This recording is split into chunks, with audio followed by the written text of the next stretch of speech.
Pour les archéologues qui explorent le terrain depuis plus d'un mois, ce n'est pas une surprise mais une confirmation. Il y a de cela 30 ans, les travaux d'aménagement du Gabu avaient déjà permis d'exhumer une partie de ce rempart, aujourd'hui totalement découvert et en bon état malgré son grand âge.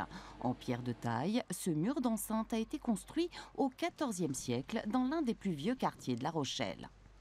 L'enceinte a été édifiée en 1373 d'après les sources. Et pour la partie parapet, elle est plutôt du XVIIe siècle, début XVIIe siècle.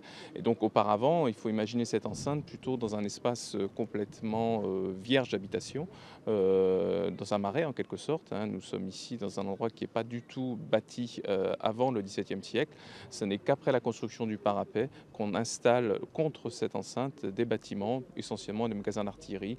Obligatoire avant le chantier qui s'annonce, ces fouilles préventives s'achèveront le 9 décembre, mais ces vestiges ne vont pas disparaître pour autant. Utilisés autrefois comme protection contre l'ennemi, ils vont à nouveau servir de rempart, mais contre la mer cette fois-ci.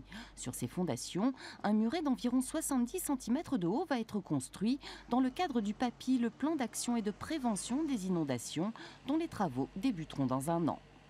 Les vestiges doivent être utilisés pour que la mer ne réenvahisse pas la ville. Donc il fallait d'abord les retrouver, ensuite refaire les dessins pour remonter les vestiges à une hauteur qui nous permette de ne pas reconnaître Oxyntia, de ne plus avoir d'envahissement de la mer dans la ville de La Rochelle, et donc le relier à la fois l'histoire, le patrimoine et puis la défense des habitants.